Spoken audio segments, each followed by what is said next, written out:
Hello everyone, my name is Sarai and welcome to my video. Today I want to tell you about one of the most famous legends in all of Mexico and honestly one of my personal favorites because it comes from my home state of Veracruz. The legend is called La Mulata de Córdoba. It is the history of a mysterious and beautiful woman who was accused of being a witch, locked in prison. I chose this legend because it is old, it is local, and it is still gives people chills to this day. So let's get into it. La Mulata de Córdoba is a legend from the city of Córdoba, Veracruz, and it is believed to have taken place sometime in the 17th century. The main character is a woman whose real name was never recorded. She was known all around the city for being incredibly beautiful and very mysterious. People say that she never seemed to get old. Men fell in love with her. Sick people were healed after visiting her, and bad things happened to anyone who tried to hurt her. Because of all this, many people believed she must have made a deal with the devil. Others thought she might just be a very wise and powerful healer. But the church wasn't convinced, was it? Eventually, she was arrested by the Spanish Inquisition and thrown into prison in the city of San Juan de Ulua. And that is where things get really interesting. The story comes from colonial Mexico, when the Spanish Inquisition had a lot of power over people's lives.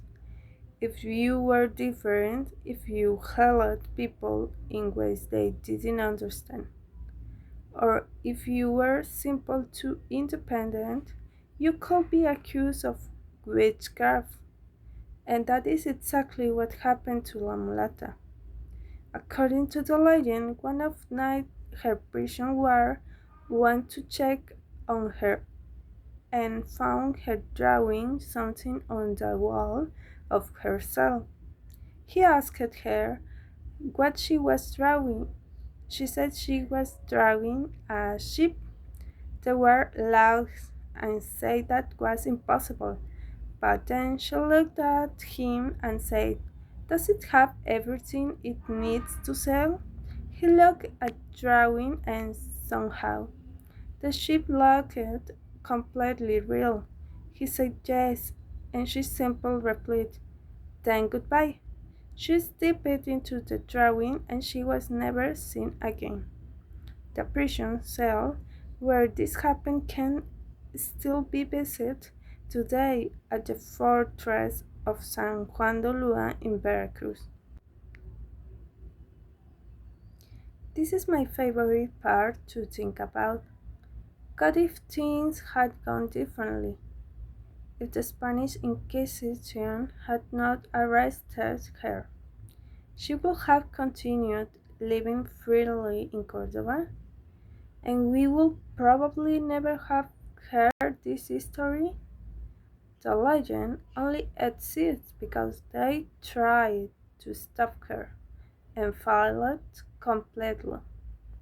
If the war had not talked to her that night, she might have stayed in that cell forever. But because he did, she found her way out. It is almost like she was waiting for exactly that moment. And if people back then had been more open minded, she would never have been called a witch in the first place. She might have just been remembered as a gifted healer, not a legend, but a real historical woman I think that is actually a little sad, don't you?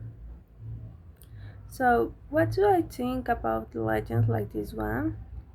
I think La Muleta de Córdoba is more than just a scary story. She represents something real, the history of a woman who refused to be controlled and who, at least in legend, found a way to be free. Urban legends, which are passed down from generation to generation, always have something true inside them. And this one tells us that power, freedom, and mystery are things that people have always been afraid of, especially when they find them in someone unexpected. Thank you so much for watching. I really hope you enjoyed this legend as much as I did. See you next time.